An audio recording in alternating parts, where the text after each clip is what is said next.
Oke, bismillahirrahmanirrahim. Assalamualaikum warahmatullahi wabarakatuh. Nama saya Ivan Mahesa. Saya adalah mahasiswa Universitas Mercu Buana, jurusan Teknik Sipil, Fakultas Teknik, angkatan 2021. Dengan dibuatnya video ini adalah untuk memenuhi tugas mata kuliah Mekanika Tanah 1, yaitu tugas besar yang kedua, dengan dosen pengampu Ibu Insinyur Desiana Vidayanti, Magister Teknik. Oke, bisa saja kita langsung mulai pada soal yang pertama. Di sini sebuah data percobaan di laboratorium untuk uji proktor standar memberikan hasil sebagai tabel berikut. Bisa dilihat tabelnya sini. Kita langsung masuk aja ke soalnya. Gambarkan kurva kepadatan dan carilah volume kering maksimum dan kadar air optimum yang diuji. Ya, jadi saya akan menjelaskannya menggunakan Microsoft Excel agar datanya itu bisa langsung diolah dengan mudah pada saat pembuatan grafik kurva kepadatannya. Oke, kita balik lagi ke soal tadi. Di sini gambarkan kurva kepadatan dan carilah berat volume kering maksimum dan kadar air optimum tanah yang diuji. Oke, pertama kita cari yang kadar air tanah optimum dulu. Yang pertama-tama kita cari adalah, sebelum kita mencari kadar air optimum, kita harus memiliki grafiknya terlebih dahulu agar kita bisa membaca seberapa besar kadar air optimum tersebut. Jadi di kurva kepadatan ini ada namanya kadar air dan kepadatan kering ya. Kadar air kita tempatkan pada aksis X atau sumbu X, dan kepadatan kering kita letakkan di sumbu Y. Nah, di sini kita harus mencari kepadatannya keringnya terlebih dahulu. Di sini saya menggunakan rumus pada modul ke sini. Bentar.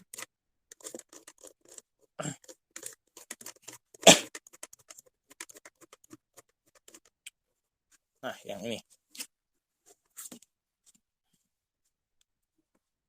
Nah, di sini bisa dilihat. Oh ya, sebelum kita mencari kurva kepadatan kering dulu, kita harus mencari berat kering dalam keadaan basah. Karena di sini datanya itu berat tanah basah dalam cetakan ya. Berat tanah basah dalam cetakan dan volume cetakan ini volume proktornya yang memang sudah dari alatnya itu 943,3 cm kubik. Lalu sini ada kadar air. Yang pertama kita cari di sini rumusnya ialah tentu massa dibagi dengan volume. Jadi berat tanah basahnya itu dibagi dengan langsung volume cetakannya. Nah, hasilnya pun sebagai berikut ya. Di sini saya kenapa pakai dolar? Jadi dolar ini fungsinya adalah pengunci row ya. Di sini angka 3 lah, row 3 lah yang dikunci, sehingga pada saat kita mendrag ini yang di sini itu datanya row-nya itu tidak akan ngaco ya, bisa disebutnya. Jadi hasilnya itu akan tetap di C3, B3-nya doang yang berubah. Jadi B4, B5, B6 sampai B7 atau sampai seterusnya yang kita mau. Kemudian setelah kita mendapatkan berat jenis atau berat isi basahnya, kita bisa memulai mencari untuk berat isi keringnya. Nah, di sini berat isi kering ialah berat isi basah dibagi dengan 1 ditambah W persen per 100. Di sini karena saya sudah menggunakan, lihat di sini formatnya itu percentage. Jadi di sini langsung saja 1 ditambah dengan D3 ya. Misalnya teman-teman, kalau misalnya membuatnya dalam hitung-hitungan kertas, itu harus tetap dibagi dengan nilai 100 ini. Jadi perhitungannya itu agar tepat ya. Kemudian tinggal ya sama seperti sebelumnya, kita drag saja langsung dan hasilnya pun dapat seperti ini. Nah, kemudian kita pindah ke grafiknya. Di sini saya fullin. Di sini ada kurva kepadatan. Jadi nih saya taruh di sini dulu. Caranya itu kita pergi ke insert pertama. Kita pencet scatter, lalu pilih yang ini. Nah, kita taruh dulu sini. Oke. Kemudian kita pencet ini select data. Nah, di sini itu kita pencet add. Nah, series ini kita ketik aja kurva kepadatan. Nah, di sini yang tadi bilang itu ada X-nya, yaitu berat isi keringnya, dan Y-nya itu berupa kadar air. Maaf. Kadar airnya itu adalah X-nya, dan berat yang Y-nya itu berat isi keringnya. Sini kita masukin Y-nya tadi ini, dan kadar airnya, kemudian untuk X-nya kadar airnya. Oke. Kemudian sudah jadi ya, ini kita hapus saja. Nah, emang kurvanya memang seperti ini, kita bisa edit lagi ya. Kita klik ini 2 kali agar kurvanya ini enggak terlalu kecil ya. Di sini karena ini sudah percentage, kita jadi 0,1 ya. Karena ini persentase ini sudah dalam dikali 100 ya. Kemudian ini kita bataskan jadi 0,2 agar 20%. Nah, sudah menjadi seperti ini. Nah, kemudian yang dikatakan kadar air optimum itu yang seperti apa? Jadi kita lihat di sini ada puncak kurva ya. Nah, suatu tanah dikatakan kadar airnya itu optimum ketika dia mencapai puncak pada kurva ini. Nah, jadi kita lihat di sini kadar air optimumnya terjadi pada berapa? Kita lihat di sini. Kadar air optimumnya itu 15,139. Maaf, ini saya salah. Sebentar. 15,6. Nah. Oke, kemudian jadi yang dimasukin itu kadar airnya ya, bukan dari berat kering maksimumnya, seperti itu. Tadi salah masukin. Jadi di sini kita arahin aja kursornya ke sini. Itu udah ada tulisannya series kurva kepadatan poin 15,6%, 1,939 atau 1,94. Jadi kita ambil yang 15,6%-nya ini yang merupakan kadar airnya. Jadi X, Y. Yang X-nya itu kan kadar air ya. Jadi kadar air optimum pada puncak kurva itu adalah 15,6. Oke, ini kita hapus saja, kita pakai yang baru. Kemudian kita lagi balik ke soal tadi. Carilah berat volume kering maksimum. Oke. Berat volume kering maksimum. Di sini saya pakai rumus yang sebentar.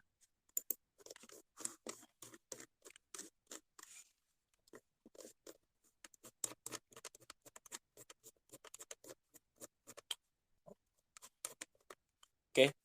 Yang ini nih. Sebentar, kita split dulu.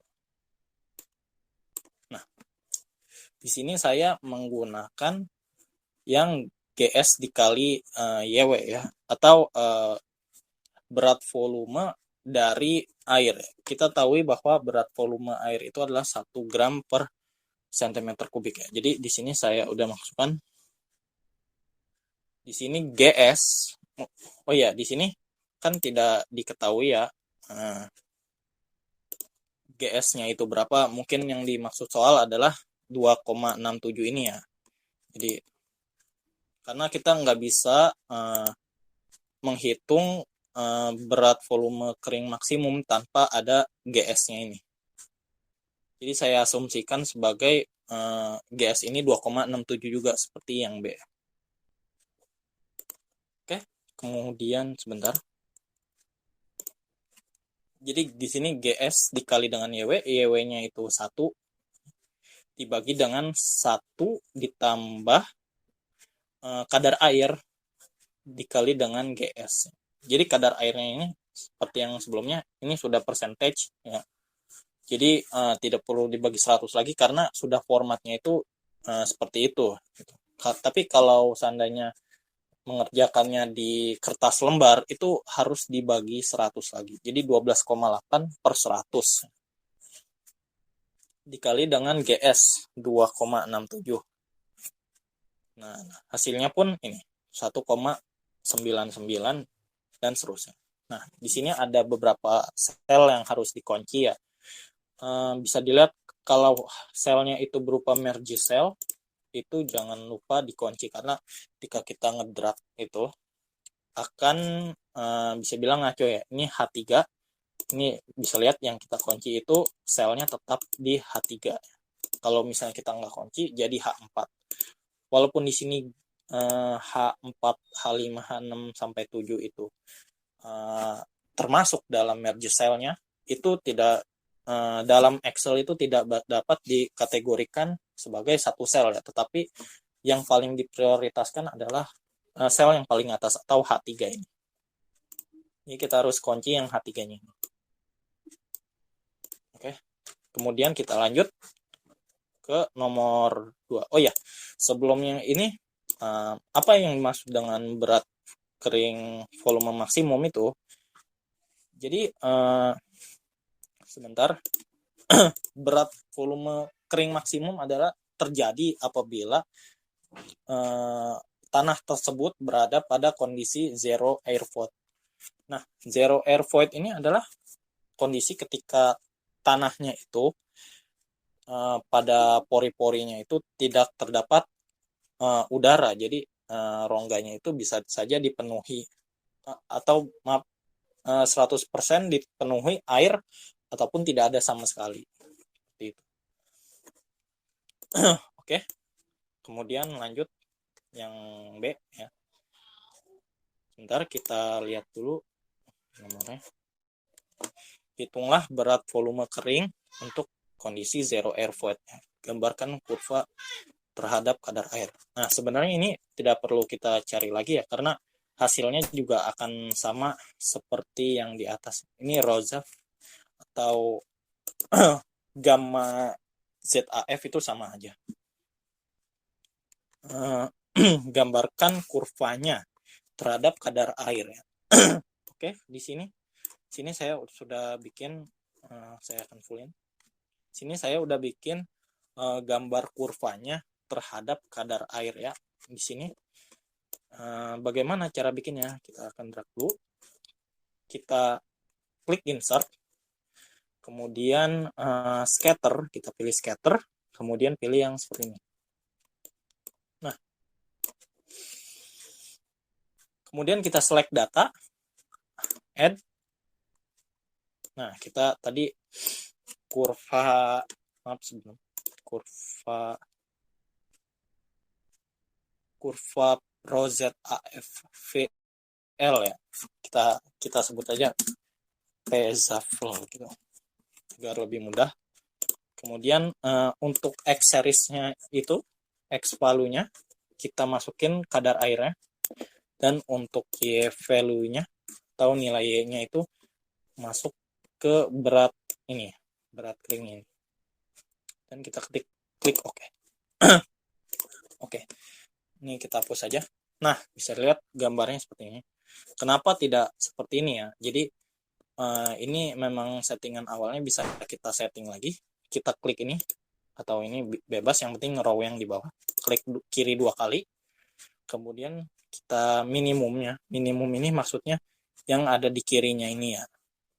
Paling kecil berapa? Di sini kan 0 sampai 0.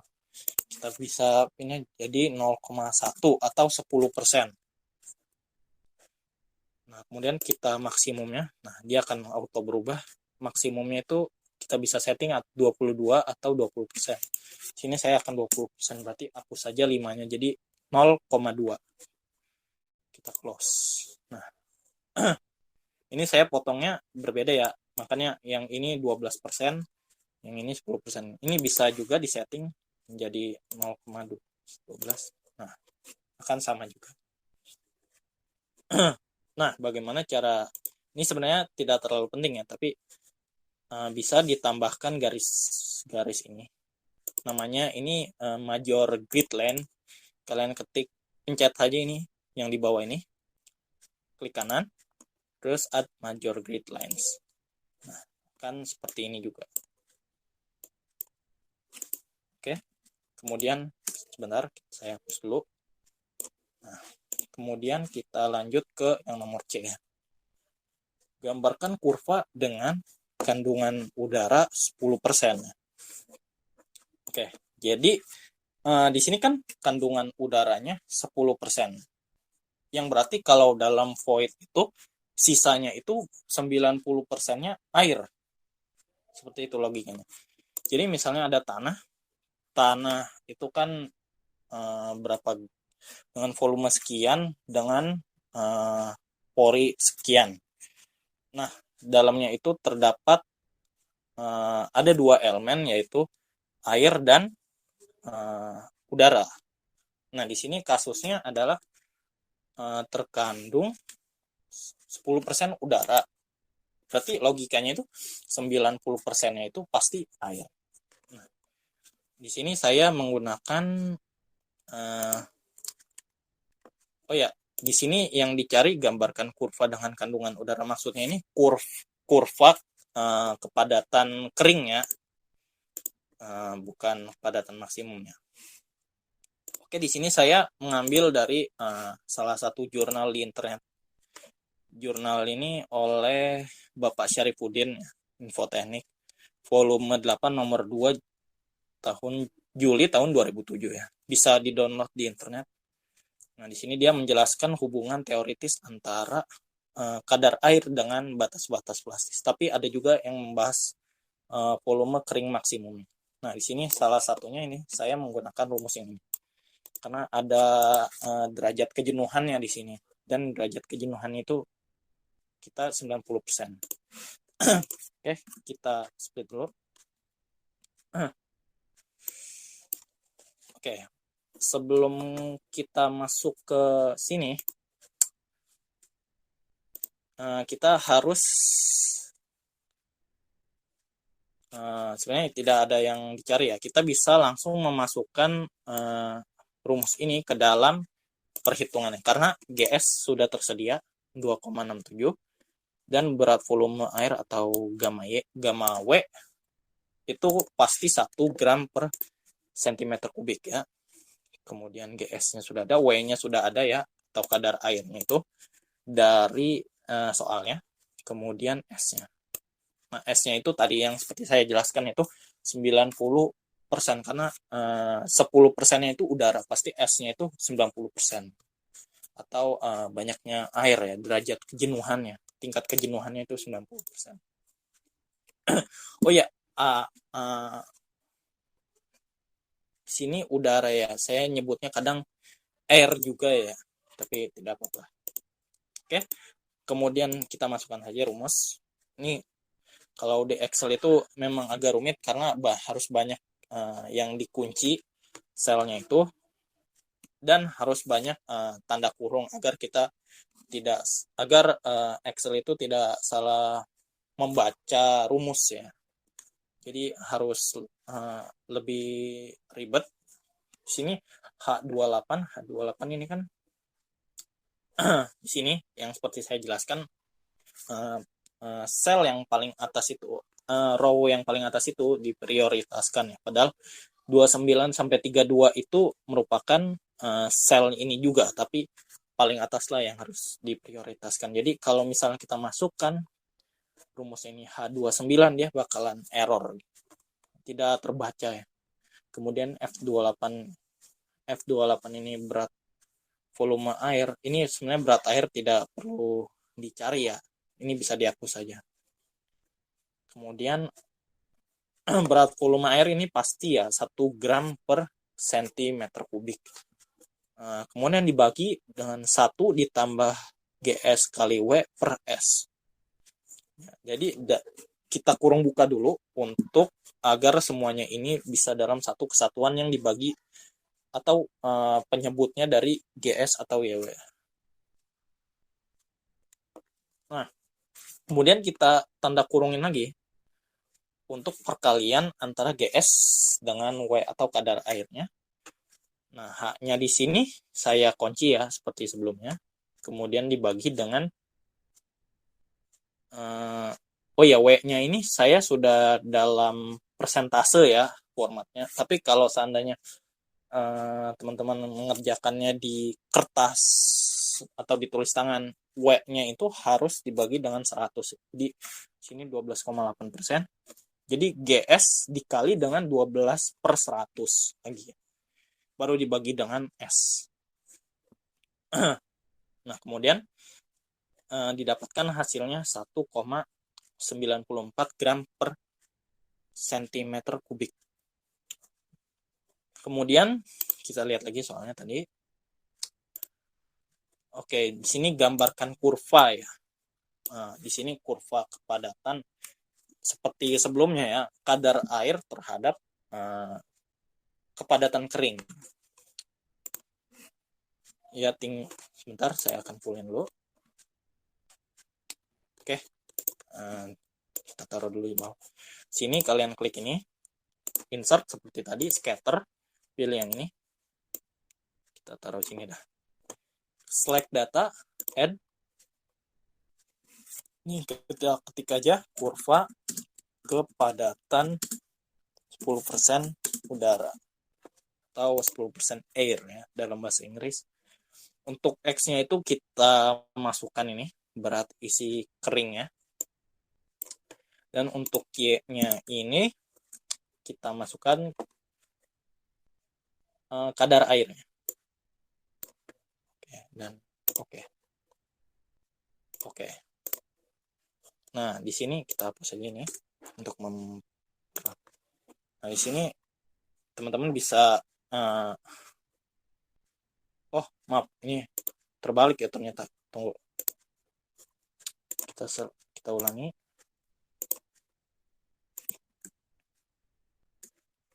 X-nya itu kadar air dan Y-nya itu ini. Oke. Nah, sini bisa diedit lagi seperti tadi. Kalian ketik ini, klik kiri 2 kali. Nah, ini ubah jadi 0,1. 0,1 itu artinya 10% ya. Jadi yang ada di axis option ini sudah dibagi dengan 100. Kemudian di sini 0,2 saja. Nah, seperti ini sudah jadi kurva kepadatannya. Nah, bisa dilihat di sini bahwa semakin besar kadar airnya itu YD-nya akan semakin kecil pula ya. Ya, tergantung. Ya, seperti itu. Kemudian kita lanjut lagi ke nomor berikutnya. Saya akan pause. Oke, kita lanjut ke soal nomor A ya. A yang 1A DE. Jelaskan mengapa perlu dilakukan pengujian pemadatan laboratorium dan apa kaitan antara pengujian laboratorium dan lapangan dan jelaskan faktor-faktor yang mempengaruhi kepadatan suatu tanah. Ya, jadi di sini saya langsung aja. Ya, ini pertanyaan yang tadi langsung saja. Jadi mengapa perlu dilakukan pengujian pemadatan laboratorium? Ya, jadi pengujian pemadatan laboratorium itu sangat penting karena untuk menguji bagaimana kualitas sampel apakah lulus standar atau tidak agar tanah tersebut bisa digunakan sesuai dengan kualitas yang semestinya. Kualitas yang semestinya maksud di sini adalah kalau tanah yang bermassa jenis rendah atau kepadatannya rendah itu sangat beresiko ya membangun bangunan yang bobotnya itu mungkin akan membuat tanah tersebut ambles ke dalam tanah ya, sehingga membuat bahaya juga ya untuk orang-orang yang menggunakannya. Kemudian dan kaitan antara pengujian laboratorium dan lapangan. Korelasi antara pengujian lapangan dan pengujian laboratorium adalah untuk menyesuaikan kualitas dari perbedaan pengukuran antara yang di lapangan dengan yang di laboratorium. Karena perbedaan alat seringkali kualitasnya tanah yang diuji berbeda walaupun sampelnya sama sehingga diperlakukan pengujian laboratorium. Misalnya saya ambil itu uji CBR, ada yang di lapangan, ada yang di laboratorium. Nah, di lapangan atau di laboratorium bisa saja kalibrasinya kita samakan, tetapi hasilnya itu berbeda. Nah, hasil yang berbeda ini bisa fatal ya akibatnya, karena bisa saja kualitas tanahnya itu bagus, tetapi karena perbedaan hasil pengujiannya itu misalnya berbeda jauh, karena alat-alat yang dipakai berbeda, itu bisa saja tanah tersebut karena walaupun bagus tapi hasil pengujiannya itu berbeda jauh, jadi tidak bisa dipakai. Atau sebaliknya, bisa saja tanahnya itu jelek ya bisa bilang, atau tidak cocok, tidak semestinya dibangun sesuatu yang bobotnya itu melebihi kapasitasnya, tapi karena ada pengujian lab dan pengujian lapangannya itu error dan berbeda, atau bisa saja hasilnya itu mendekati tapi sayangnya itu data yang digunakan itu tidak benar. Nah, ini bisa juga berakibat fatal kalau dibangun suatu bangunan yang melebihi kapasitas tanah tersebut, apalagi kualitasnya itu jelek. Kemudian jelaskan faktor-faktor mempengaruhi kepadatan suatu tanah ya. Berat volume kering awal ya. Jadi berat volume kering awal ini sama bisa juga dikatakan kepadatan. Berat volume, kepadatan, density, berat jenis itu semuanya hampir sama. Satuannya pun sama, gram per centimeter kubik, atau intinya massa per volume. Kemudian kadar air. Biasa kadar air ini bikin semakin besar kadar air itu, tanah tersebut semakin encer ya bisa dibilang. Apalagi kadar airnya itu semakin tinggi ya. Bisa ketika membangun suatu bangunan di tanah yang basah sekali itu bisa ambles ya kadar airnya. Kemudian yang ketiga usaha pemadatannya ya. Jadi yang ketiga dan keempat itu bisa dibilang yang ketiga ini faktor ekstrinsiknya juga ya. Bagaimana suatu company atau perusahaan itu harus bekerja dengan benar pada saat pemadatan tanahnya agar tidak membahayakan kliennya, sehingga tanah yang dipadatkan itu benar-benar padat ya, enggak ambles seperti yang tidak diharapkan. Yang keempat itu jenis tanah ya. Jenis tanah itu banyak banget ya. Ada Janus, ada sandy, tanah berpasir, ataupun yang lain-lainnya. Oke, itu saja untuk nomornya. Oke, kemudian kita lanjut ke nomor yang berikutnya. Buat penjelasan tentang jenis-jenis alat pemadatan tanah di lapangan, termasuk cara bekerjanya. Dan kedua, bagaimana cara prosedur pelaksanaan pemadatan di lapangan, termasuk aplikasi nilai kadar air optimum yang telah ditemukan dari uji laboratorium. Bagaimana cara mengecek kepadatan tanah di lapangan pada tanah yang selesai dipadatkan. Nah, saya akan menjelaskannya lewat PowerPoint ya. Sini alat pemadatan yang pertama itu ada flat compactor. Flat compactor merupakan alat yang digunakan untuk vibrasi. Vibrasi ini maksudnya itu getarannya guna memadatkan tanah. Alat ini bisa dipakai untuk memadatkan paving atau memadatkan kerikil yang telah bercampur dengan aspal saat pengaspalan jalan. Dan kompaktor ini dioperasikan oleh satu orang ya, dan bahan bakarnya menggunakan bensin.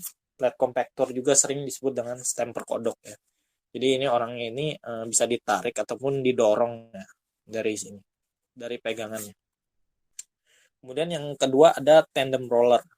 Tandem roller ini biasa dipakai untuk lebih menghaluskan permukaan tanah. Alat ini memiliki dua roda silinder baja dan bobot mencapai 8 sampai 14 ton. Tandem roller digolongkan sebagai alat berat untuk kerja konstruksi berat untuk jalan raya maupun bandara. Alat ini bisa dipakai untuk menghaluskan aspal yang belum rata. Tandem roller ini juga memiliki versi mininya yang ini nih versi mininya ya. Nanti tandem roller yang besar akan saya jelaskan.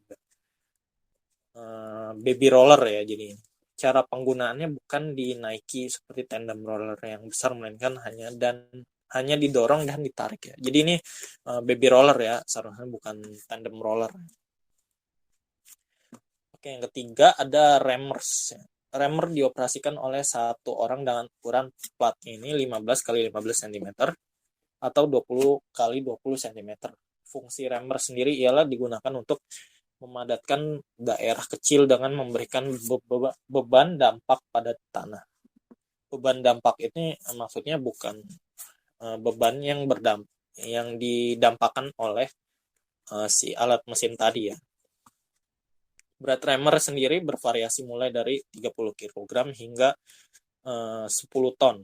Rammer sering dipilih untuk pemadatan tanah kohesif dan daerah yang sulit dijangkau oleh mesin berkapasitas besar ya. Jadi rammer ini biasa dipadetin itu buat memadatkan tanah urugan yang digunakan yang akan dipasang ubin ya pada umumnya. Dan ini nggak dipakai di proyek-proyek besar ya. Ini mah mungkin hanya pada umumnya hanya dipakai untuk proyek-proyek kecil seperti rumah. Yang keempat ada tamping roller. Tamping roller biasa bergerak sendiri maupun ditarik oleh alat lain. Jadi ada penariknya di sini di belakang juga. Alat pemadatan ini menggunakan ship foot ya. Ini yang ada roda seperti gerigi-gerigi, yaitu roda baja yang pada permukaannya terdapat gigi-gigi. Karena itu tamping roller disebut juga sebagai ship foot roller. Setiap unit jalan ini memiliki satu roda atau lebih. Jika lebih dari satu, rodanya mempunyai lebar dan keliling bervariasi. Tamping roller bekerja dengan menggunakan metode pemadatan kneading atau peremasan. Dengan pemadatan model ini, permukaan tanah diharapkan bisa dilalui tanpa banyak hambatan. Nah, ini yang saya maksud tandem roller yang besar tadi, karena yang sebelumnya ini baby tandem roller. Yang ini tandem roller besarnya. Sini ada yang 3 tandem roller, ada yang 1 tandem roller, 2-nya itu roda biasa, dan 2 tandem roller, 2 roda besar. Kapasitas beratnya bisa ditingkatkan dengan memberi pemberat dari pasir atau air. Kalau spesifikasi alat tertulis ini 8 sampai 14 ton. Berarti berat alat tanpa pemberat adalah 8 ton. Dan berat maksimal pemberat adalah 6 ton. Roda yang digunakan terbuat dari baja dengan permukaan rata. Jumlah roda bisa 1, 2, maupun 3 ya. Smooth wheel roller cocok digunakan untuk memadatkan material berbutir seperti pasir, kerikil, dan batuan pecah atau split. permukaan tanah yang telah dipadatkan dengan tamping roller akan menjadi lebih licin, dan jika dipadatkan lagi dengan alat ini, kedalaman efektif lapisan yang dipadatkan dengan alat ini sekitar 10-20 cm. Sebenarnya untuk kerikil dan batuan pecah itu sebenarnya di sini kurang dipakai ya oleh tandem roller ya, karena semuternya ini atau roda-roda halusnya ini bisa bengkok ya karena kerikil-kerikil atau batu pecahnya ini. Dan perawatannya ini tidak bisa sembarangan ya, jadi jangan ditaruh di tempat-tempat yang ada batuan atau kerikil. Ini bisa membuat si besi semuter rollernya ini itu bisa penyok. Nah, prosedur pemadatan tanah ya, ini saya ambil dari YouTube ya, fotonya nanti untuk linknya saya akan berikan di deskripsi. Yang pertama ada tanah dasar lembab dikupas dan dibalik menggunakan grader atau dozer. Lakukan cara ini sampai tanah dasar bagian bawah yang lembab ini terbalik ya. Jadi tanah atas ada tanah bawah ya. Nah, yang bawah itu umumnya itu masih bersifat basah ya, apalagi pagi-pagi juga itu basah. Jadi harus dibalik yang bawah ini menjadi di atas agar kering. Kemudian yang kedua, tanah dasar yang lembab ini dibiarkan atau dijemur ya, mengering selama 6 jam. Dengan catatan kondisi cuaca cerah dan panas. Yang ketiga ini, setelah tanah dasar yang dijemur kering, gunakan alat vibro chipwood yang tadi atau tamping roller untuk pemadatan. Lakukan proses ini dengan metode 4 pas lintasan dengan getaran yang 2 pas low, 2 pas high. Jadi 2 yang getarannya low dan 2 getarannya itu getaran tingkat tinggi. Kemudian yang keempat, setelah proses pemadatan menggunakan chipwood selesai, lalu dilanjutkan lagi menggunakan vibro roller dengan metode pemadatan seperti tadi, 4 pas lintasan, tapi dengan pas getarannya itu 4-4-nya itu tinggi. Kemudian lalu padatkan tanah kembali menggunakan tandem roller ke seluruh permukaan tanah sampai tanah padat merata. Oke, di sini tadi ditanyakan untuk aplikasi kadar air optimum. Bagaimana termasuk aplikasi nilai kadar air optimum? Jadi begini, ini saya ambil kurvanya itu dari yang nomor sebelumnya. Jadi di sini kan yang dikatakan kadar air optimum adalah ketika suatu tanah itu kadar airnya itu berada pada puncak kurva ini. Nah, sebentar. Nah, yang dimaksudkan itu seperti ini. Nah, aplikasinya adalah misalnya begini, ketika kita mampu suatu tanah itu misalnya didapati bahwa grafiknya itu seperti ini. Nah, tanah tersebut itu memiliki kadar air sebesar kita misalkan 10%. Nah, berarti 10% kalau dalam kurva ini misalnya kita ganti dah 13%. Nah, 13% ini kita lihat di sini itu tidak dalam kondisi optimum ya. Karena di sini tidak dalam puncak tertinggi. Di sini kepadatannya itu tidak tinggi ya, tidak setinggi pada yang ini. 15,6%, pada kadar air 15,6%. Nah, artinya apa? Artinya tanah tersebut harus ditambahkan air sekian gram sampai tanah tersebut kadar air tanah tersebut mencapai angka 15,6% tersebut, biar kepadatan keringnya itu maksimal, tidak boleh kurang ataupun lebih. Bisa lihat di sini kalau lebih dari 15,6 itu bisa turun lagi, sama saja dengan kekurangan. Kalau misalnya kurang dari kita penambahannya itu ditambah, tapi setelah ditambahkan ternyata masih kurang dari 15,6% ini, dia bakalan turun lagi. Misalnya ditambahin dari 13% itu sekian gram, airnya kurang, ternyata baru sampai 14%. Nah, ini nggak mencapai kadar air optimum ya. Di sini 14,5% hanya 1,94 sekian, sehingga tidak kepadatan tanah tersebut tidak mencapai maksimal ya. Jadi kualitas tanah itu kurang diharapkan. Oke, kemudian kita lanjut lagi. Di sini sebentar kita baca lagi soalnya. Bagaimana cara mengecek kepadatan tanah di lapangan pada tanah yang selesai dipadatkan? Nah, cek tanah kepadatan tanah setelah selesai dipadatkan. Itu kita menggunakan metode CBR atau California Bearing Ratio. Merupakan sebuah perbandingan antara beban penetrasi dari suatu lapisan tanah atau perkerasan terhadap bahan standar yang dilakukan dengan kedalaman serta kecepatan penetrasi yang juga sama. Nilai yang tertera pada CBR ini dipakai sebagai dasar perencanaan perkerasan yang terdapat pada timbulanan jalan. Jumlahnya tergantung juga pada berapa kelas jalan yang diinginkan ya. Nih, kelas jalan sini kan ada jalan kolektor sekunder atau seterusnya. Tergantung dengan lalu lintas harian rata-rata. Nah, kualitas jalan tersebut bisa disesuaikan dengan lalu lintas harian rata-rata tersebut agar tidak membuang anggaran ataupun tidak terlalu buruk kualitas jalan tersebut ya. Jadi efisiensinya tetap terjaga. Namun jika jumlah nilai apabila kondisi tanah dasarnya akan semakin baik apabila jumlah nilai CBR-nya itu semakin tinggi. Namun jika jumlah CBR aslinya rendah, maka konstruksi yang ada di jalanan pun akan menjadi lebih mudah rusak ya. Kemudian nilai CBR ini bisa dinaikkan atau ditingkatkan dengan melakukan pemadatan, tetapi di dalam pelaksanaannya akan mengacu pada nilai yang tertera pada kadar air secara optimum serta berat isi kering secara maksimum.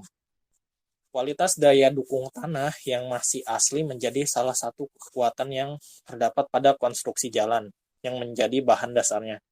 Uji CBR pun dilakukan untuk mengetahui daya dukung dari tanah dasar jalan tersebut. Sedangkan untuk dasar perencanaan perkerasan jalan timbunan yang berikutnya diketahui juga dengan menggunakan nilai CBR. Oke, sekian untuk nomor ini. Oke, kemudian kita lanjut ke soal nomor 2 yang A ini, A sampai E, AA sampai AE. Oke, kita langsung saja. Di sini saya menjelaskannya menggunakan Microsoft Word ya. Karena kalau pakai Microsoft PowerPoint itu bisa bolak-balik slide-nya, agak memakan waktu. Jadi di sini suatu lapisan tanah ditunjukkan pada gambar di bawah ini ya. Ini bisa dilihat di sini. Ada 2 meter dengan density atau kepadatannya itu 2,7 mg per meter kubik. Ada yang roset saturated ini 2 mg per m pangkat 3 atau m kubik. Dan di sini tuh masih sama ya, yang atas dengan yang bawah ini. Jadi 4 meter ini rho S-nya ini sama 2,7. Nah, di sini mg per m pangkat 3. Mg-nya ini M-nya besar ya. M di sini maksudkan itu megagram ya. Jadi 1 megagram ini sama dengan 1 ton ya. Jadi 1 megagram itu 10 pangkat 6 gram. Di sini bisa dilihat konversinya dalam Google. Gram to megagram itu jadi 1 dikali ini maksudnya 10 pangkat min 6. Jadi ya seperti tadi ya, 0,000 nolnya itu 5 kali 1. Nah, di sini kan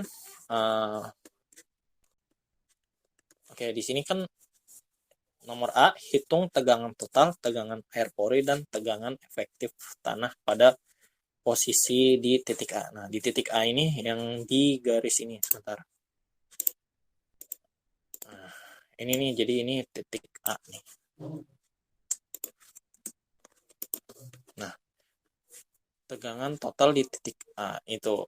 Nah, rumusnya ini adalah untuk mencari tegangan total ini, kita pertama-tama kita cari dulu tegangan dari masing-masing lapisan atau layer ini. Di sini rho S, rho sen-nya dikali dengan 4 saja langsung, atau bisa 2 tambah 2 sama saja. Lalu ditambah lagi dengan 2 dikali dengan 4 ya, untuk mencari tegangannya. Hasilnya itu jadi 18,8 megagram per meter kubik ya. Karena ini dikali meter ya, jadi bukan meter kubik ya, maaf, ini meter persegi. Karena satuannya ini kita kalikan dengan panjang, maka meternya dicoret 1, jadi meter pangkat 3 dikurang 1, jadi meter pangkat 2. Kemudian ketika kita sudah dapat tegangan total dari titik A, kita cari lagi tegangan air pori. Tegangan pori ini bisa dilihat itu dengan cara rumus rho W ini massa jenis air 1 gram per centimeter kubik. Kita konversikan ke miligram kan itu 10 pangkat minus 6. Jadi kemudian dari centimeter kubik ke meter kubik itu 10 pangkat minus 6 juga. Jadi 10 pangkat minus 6 dibagi dengan 10 pangkat minus 6. Hasilnya itu sama saja 1 megagram per meter kubik. Oke, kemudian sini kita lanjutkan dikali dengan D. D-nya itu 8 meter. Maksudnya D-nya ini adalah kedalaman totalnya. Dari atas permukaan tanah sampai dengan titik A ini. Atau di kedalaman 8 meter. Kemudian dikurang dengan HW. HW ini maksudnya ini jarak dari muka tanah ini sampai muka air. Atau mat, muka air tanahnya. Jadi D ini dikurang dengan ini. Jadi 8 kurang 6 hasilnya, lalu 1 dikali 6 hasilnya 6 megagram per meter kubik. Nah, lanjut. Tegangan total ialah tegangan pori ditambah dengan tegangan efektif. Nah, untuk mencari tegangan efektif ini gampang ya, jadi kita substitusi saja rumusnya. Tegangan efektif sama dengan tegangan total dikurang dengan tegangan pori. Jadi 18,8 dikurang dengan 6 hasilnya itu 12,8 megagram per meter kubik. Oke, kemudian yang nomor B, gambarkan diagram tegangannya ya. Oh ya, ini untuk gambarnya. Jadi sebelum kita menggambar diagram tegangannya, kita cari dulu ya. Oke, di sini pada diagram itu kita harus mencari dulu tegangan total dari setiap layer-layer ini. Di sini saya langsung saja pada kedalaman. Jadi yang atas ini tidak ada tegangannya ya, karena jaraknya pun 0 ya. Jadi rho S dikali 0 itu udah pasti 0. Kita cari dengan rumus yang sama sebelumnya untuk menghemat waktu. Jadi ini pas tegangan di 2 meter ini pas di mat atau mata air muka air tanah. Jadi 2,7 dikali 2 hasilnya 5,4. Kemudian di kedalaman 4 meter itu 2,7 kali 4 ya, karena masih sama-sama sen. Kemudian di kedalaman 8 itu 2,7 kali 4 atau 2 tambah 2 ini ditambah dengan 2 dikali 4. Hasilnya itu 18,8. Oke, kemudian tegangan pori ya. Kedalaman 0 itu kedalaman 2 meter itu 0 karena masih di atas muka air tanah, atau pada di permukaan air tanah itu masih 0 ya. Kemudian kedalaman 4 ini, kedalaman 4 dari muka tanah ya, bukan muka air tanah, itu rho W dikali dengan D min HW ya. D-nya itu total kedalaman ini dari tanah sampai dengan titik yang kita mau. Sini kan kedalaman 4 ya. Jadi D-nya itu pasti 4. Kemudian dikurang 2 ya. 2 ini merupakan tinggi selisih dari tanah ini sampai dengan muka air tanahnya. Ya, lalu dapat hasilnya 2 megagram. Yang bawahnya pun sama. D-nya itu 8. Karena kita mencari di kedalaman 8 ini, di garis ini. Kemudian dikurang 2. Lalu langsung saja 1 dikali 6, 8 kurang 2, 6. 1 kali 6, 6. Tegangan efektif tinggal kita kurangi saja. Kedalaman 2 ini 5,4, kedalaman 1, kedalaman 2 tegangan pori ini 0, maka sama juga 5,4 dan seterusnya ya. Sini 18,8 kurang 6 hasilnya 12,8 ya seharusnya ini. Ini 12,8.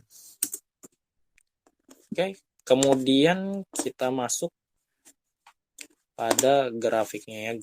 Sebenarnya ini bukan grafik ya, tapi diagram tegangan ya. Jadi ya, bisa kita gambarkan ya, sebenarnya ini muka air tanah itu ini sebenarnya bukan grafik ya, ini muka air tanah.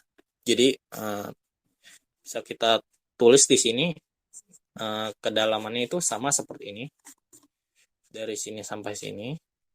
Kemudian kita masukkan untuk X-nya itu tegangannya. Jadi kemudian di setiap X-nya ini kan ada kedalaman masing-masingnya ya.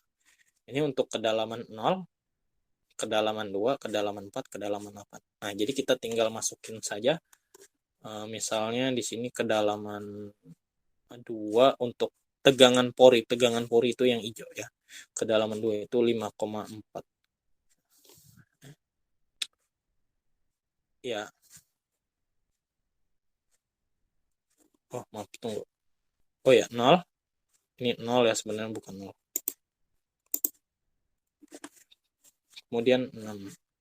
Ini masih berupa data lama ya, belum saya edit lagi, mohon maaf. Tapi kurang lebih seperti ini ya. Kemudian yang nomor 1C, hitung tegangan total, tegangan air pori, tegangan efektif titik A apabila mata air tanah naik sampai ke permukaan tanah. Juga diagram tegangannya. Jadi sini anggap saja ini nggak ada nih. Jadi mata airnya itu pindah dari sini ke sini. Muka tanah sama dengan muka air tanah. Nah, otomatis dia pasti HW-nya pun 0.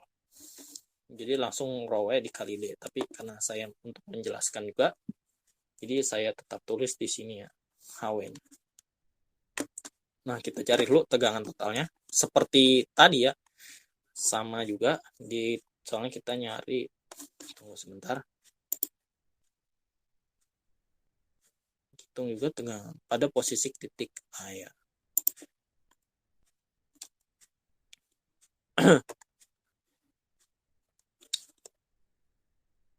Oke, karena ini kita disuruh bikin tegangan air, tegangan totalnya itu, jadi kita harus mencari di setiap kedalaman juga ya. Tapi karena ini sudah dihilangkan ya, jadi kita ambilnya itu di kedalaman 4 dan kedalaman 8. Nah, di sini saya ambil di 4 dan 8 ya, langsung kita masukkan aja. 2,7 dikali dengan 4 hasilnya 10,8 dan seterusnya ya. Ini sebenarnya mohon maaf, ini sebenarnya benar ya. Cuman data yang diketik di sini, data tabelnya itu yang ditampilkan itu salah ya. Tapi ini menunjukkan hasil yang benar. Jadi ini bukan 8 seharusnya. Seharusnya itu bukan 8 tapi 18,8 ya. Tapi 18,8 itu memang di sini. Jadi seperti itu ya diagram tegangannya. Ya seperti yang tadi, tegangan pori itu rho W dikali dengan D min HW. D-nya itu pasti 0 ya tadi. D, maaf, bukan D, maksudnya HW-nya. D-nya itu kedalamannya. Kita kan nyari di kedalaman 4, maka D-nya itu 4. Misalnya di kedalaman 8, maka D-nya itu 8. Gitu, seperti itu. Dan seterusnya. Nah, di sini karena muka air tanahnya itu sama dengan muka tanah, maka HW-nya itu 0. Jadi kita tinggal masukin saja perumus. Kemudian sudah dapat. Dan seperti bikin tegangan seperti tadi. Seharusnya itu gambarnya seperti ini juga. Jadi misalnya kita gariskan seperti ini. Kalau di buku tulis seperti ini dan seterusnya. Tapi karena ini di komputer, jadi saya menggunakan diagram di Excel ya. Seperti itu. Kemudian yang nomor D ya. Hitung tegangan total tegangan air pori efektif tanah pada posisi titik A apabila mata air tanahnya itu sampai 2 meter di atas permukaan air tanah. Nah, ini misalnya gambarnya itu seperti ini. Jadi ada 2 meter lagi ya. Bisa dibilang ini banjir 2 meter ya. Karena 2 meter di atas tanah.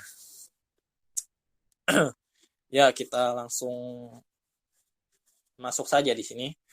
Tegangan total itu kedalamannya 4 meter, maka sama juga 2,7 kali 4 itu 10,8.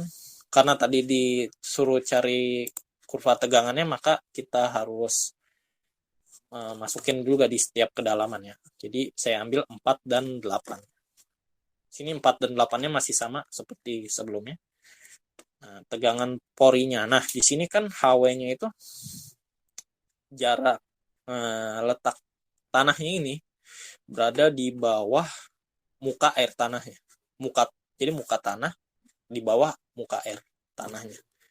Nah, berarti hasilnya itu minus karena kalau muka air tanahnya itu di bawah muka tanah, itu HW-nya pasti plus. Nah, berarti ini tegangan porinya itu hasilnya 6 megagram.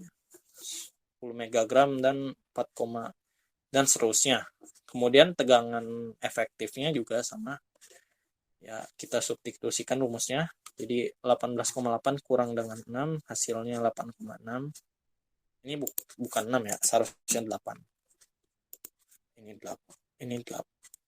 Ini 8. Nah. Oke. Sudah seperti itu. Kemudian analisa hasil data. Berdasarkan data yang telah diolah dapat didapati dilihat bahwa pada grafik semakin naik muka air, maka akan semakin tinggi juga tegangan pori yang diterima. Bisa lihat di sini. Kemudian berbalik dengan tegangan efektif pada tanah. Karena semakin naik muka air, semakin rendah pula nilai dengan efektif tanah. Nilai tegangan efektif tanah nih. Makanya semakin naik permukaan air nih. Ini semakin ke atas ini semakin naik ya. Jadi 0 ini ibaratnya tanahnya. Semakin ke bawah ini semakin dalam. Lihat tegangan tanahnya ini semakin ke kiri itu semakin kecil.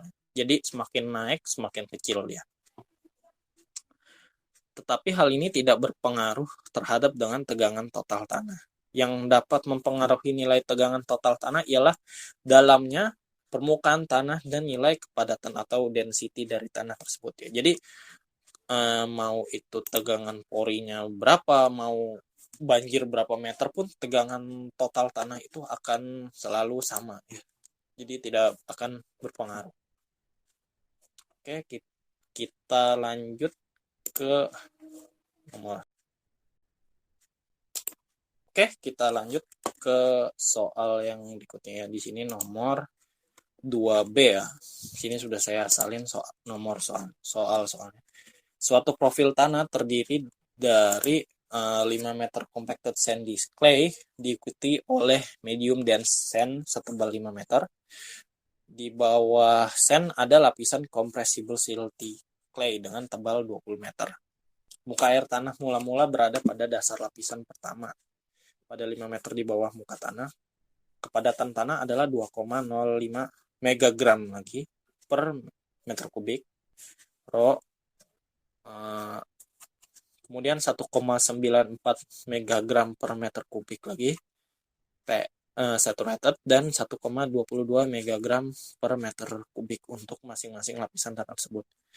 Nah, yang ditanyakan adalah yang A, hitung tegangan total pori efektif pada titik tengah lapisan compressible silty clay. Yang kedua, yang B, hitung tegangan total pori dan efektif pada titik tersebut jika muka air tanah turun 5 meter pada permukaan silty clay.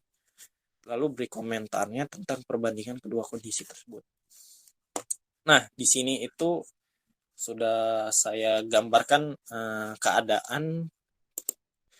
keadaannya,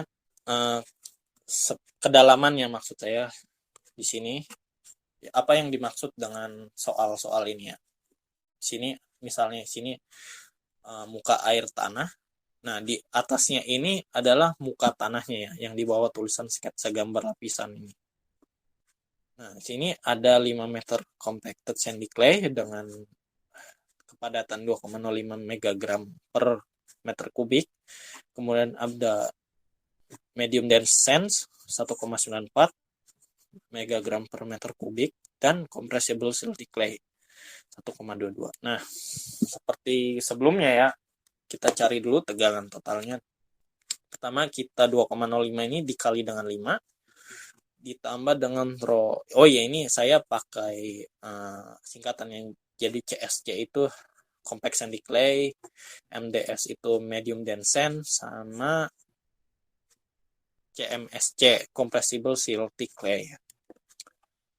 Oke, jadi kan tadi ditanyanya lapisan pertengahan compressible. Jadi 10 meter di tengah-tengah compressible. Ini kan tengah-tengahnya 10 meter ya. 20 bagi 2. Berarti di kedalaman 20 meter dari muka tanah ya.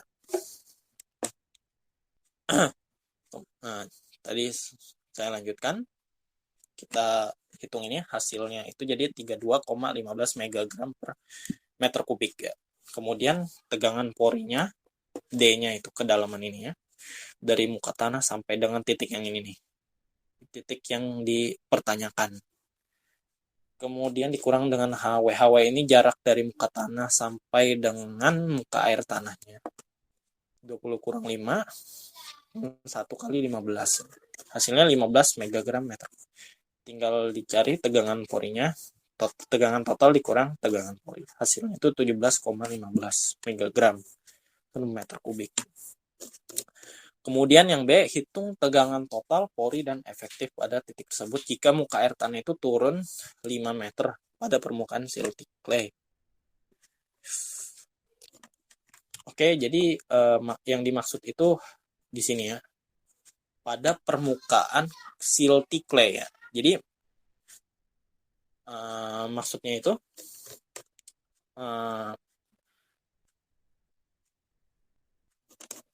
di sini 5 meter pada permukaan silty clay ya. Jadi sini apa yang maksudnya itu jika muka air tanahnya, kan tadi kita lihat di sini muka air tanahnya itu di bawah compacted sandy clay. Kemudian di sini pada permukaan compressible silty clay ya. Kemudian kita langsung saja di sini kita masukin 2,05 dikali 5. Seperti tadi hasilnya pun juga sama ya, karena yang ditanyakan di titik tadi ya. Kemudian tegangan porinya ini D-nya sama karena masih di dalam titik tadi, cuman HW-nya yang berbeda. Di sini HW-nya itu dari muka tanah sampai dengan muka air tanah 10 meter. Jadi 20 kurang 10, 10 kali 1, 10 megagram per meter kubik. Dan tegangan efektifnya itu tinggal 32,15 itu dikurang dengan 22,15. Nah, yang nomor terakhir ini komentar ya mengenai yang telah saya buat ya. Di sini saya buat tabel rekapitulasi agar lebih memudahkan ya. Sini kedalaman total sama-sama 20. Yang A ini muka air kedalaman 10 meter, yang B ini 15 meter. Nah, bisa dilihat sini bahwa totalnya tegangan total ini masih sama ya, walaupun kedalamannya beda. Nah, pori dan efisien lah yang berbeda. Sini pori yang kedalaman 10 meter itu lebih besar daripada yang kedalaman 15 meter. Kemudian tegangan efisien ini lebih kecil ya, sebaliknya muka. Dia tegangan efisiennya itu untuk kedalaman 10 itu 17,15, sedangkan yang lebih dalam yang 15 meter itu 22,15. Nah, berdasarkan data yang dikelola dapat diketahui bahwa tegangan total kedua kasus di sini sama. Ini berarti bahwa tinggi atau dalamnya permukaan air tanah tidak berpengaruh ya pada tegangan total tanah, tetapi berpengaruh pada tegangan efisien dan pori tanah. Semakin dalam atau rendahnya permukaan air tanah, semakin rendah pula tegangan pori yang dialami tanah. Tetapi berkebalikannya dengan tegangan efisien tanah. Tegangan efisien tanah justru meningkat seiring dengan kedalamannya permukaan air tanah atau rendahnya muka air tanah. Seperti itu. Oke, kita lanjut lagi ke nomor berikutnya. Oke, kita lanjut lagi ke nomor yang 3A. Sebentar. Oh ya, sini sudah saya salin ya nomor 3. Silinder horizontal yang berisi tanah ditunjukkan pada gambar berikut. Asumsikan L-nya ini 10 ya. Dan A-nya ini luasnya ini maksudnya 10 cm kubik dan delta H-nya itu 5 cm. Elevasi muka air di tabung yang tinggi 5 meter di atas pertengahan silinder tanah adalah sen dengan E-nya atau porositasnya itu 0,68. Hitunglah tinggi tekanan, tinggi elevasi, dan tinggi energi total. Ya, di sini bisa sudah saya gambarkan langsung yang mana tinggi tekanan. Ini bukan tinggi tegangan, tinggi tekanan. Kemudian tinggi elevasi dan tinggi energi total ya. Jadi misalnya kita permisalkan datumnya di sini. Ya, maka datum itu adalah suatu titik acuan ya pada permukaan airnya. Nah, di sini kan tinggi tekanan itu ialah tinggi dari titik yang kita uji tersebut sampai dengan muka airnya. Nah, di sini ada dua muka air ya yang berbeda. Nah, di sini kita lihat A dan B.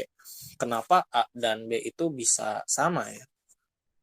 Muka tinggi tekanannya. Karena A ini belum masuk ke dalam tanah ya. Titik A ini masih hanya sekedar pipa. Dan titik B ini bisa lihat pas di perbatasan antara pipa kosong dan tanah. Jadi otomatis nilai tinggi tekanannya itu sama-sama 10 meter. Ya, kemudian kita lihat lagi di sini ada titik D dan E. Titik D dan E ini sama kasusnya sama dengan A dan B. Nah, A dan B. D ini E ini berada pada luar tanah ya. Jadi tanahnya ini cuma segini dan D-nya ini tepat pada perbatasan antara tanah dan pipa yang kosong hanya berisi air. Nah, di sini kan ada titik C lagi. Nah, titik C inilah yang berada pada titik tengah dari tanah tersebut. Nah, di sini titik C itu tingginya adalah, jadi selisih antara B dan D ini kita bagikan dengan 2. Karena titik C ini merupakan titik tengah dari total tanah ini ya. Jadi misalnya titik C ini berada, saya punya titik lagi di titik ini. Misalnya A, B, C, D, E. Ini titik F misalnya. Nah, titik F ini berada pada 1/4 dari total tanah. 1/4 awal ya. Jadi ada 1/4 awal yang ini, ada 1/4 akhir yang ini. Jadi saya sebut ini 1/4 awal. Nah, berarti tingginya itu berapa? Ya tentu aja, ini kan 5 meter ya delta H-nya. Kita bagi aja dengan 4 hasilnya itu kan 1,25 misalnya. Nah, 5 ini dikurang dengan 1,25 hasilnya 3,75. Nah, 3,75 ditambah dengan 5 hasilnya 8,75. Berarti titik F ini yang baru saya buat ini, nilai tinggi tekanannya itu adalah 8,75. Seperti itu. Jadi tergantung dengan kondisinya. Nah, artinya apa di sini? Kenapa di sini tinggi tekanannya semakin mengurang, semakin ke kanan?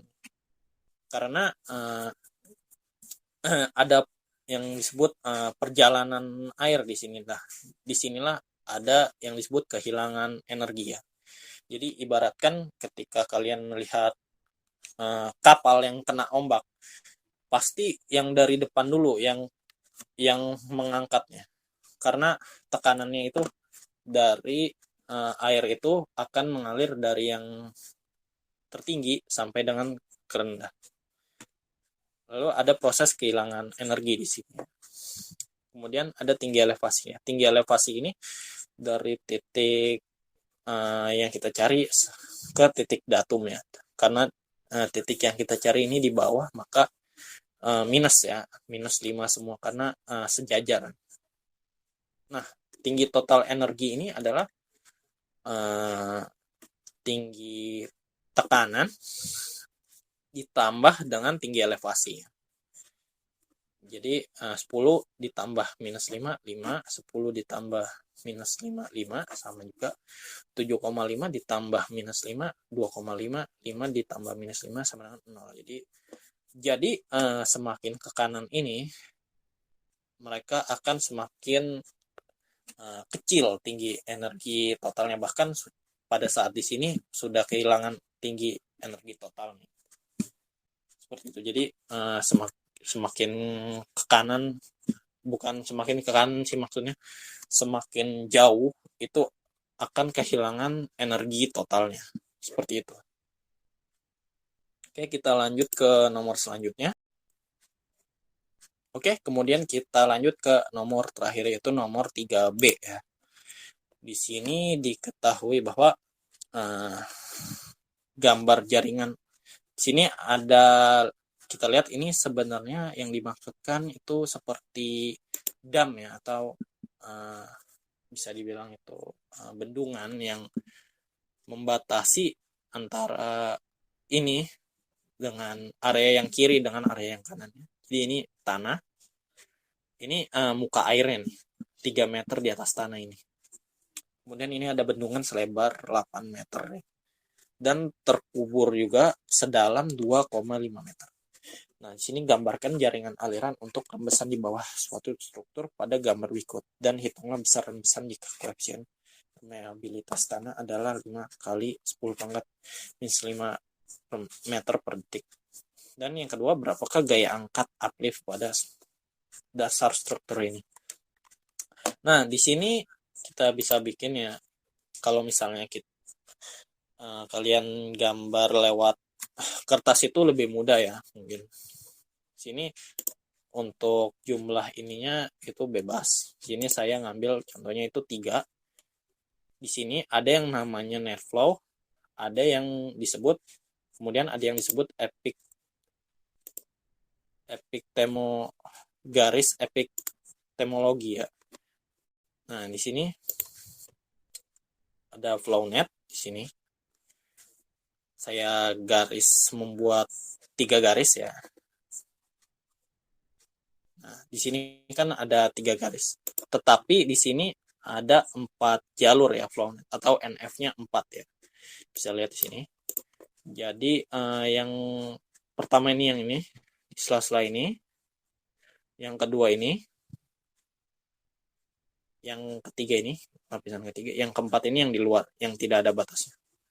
Nah, kalau yang ND ini yang tadi yang mengarah ke bendungan ini 1, 2, 3, 4, 5, 6, 7, 8-nya. Jadi bebas sesuai yang menggambarnya. Nah, dan ketahui bahwa H-nya ini atau tinggi muka air tanah terhadap tanah ini 3 meter ya. Kemudian yang K ini 5 kali 10 pangkat 5 minus 5 meter per detik. Nah, yang di atas tadi ditanyakan adalah besar gambarkan jaringannya.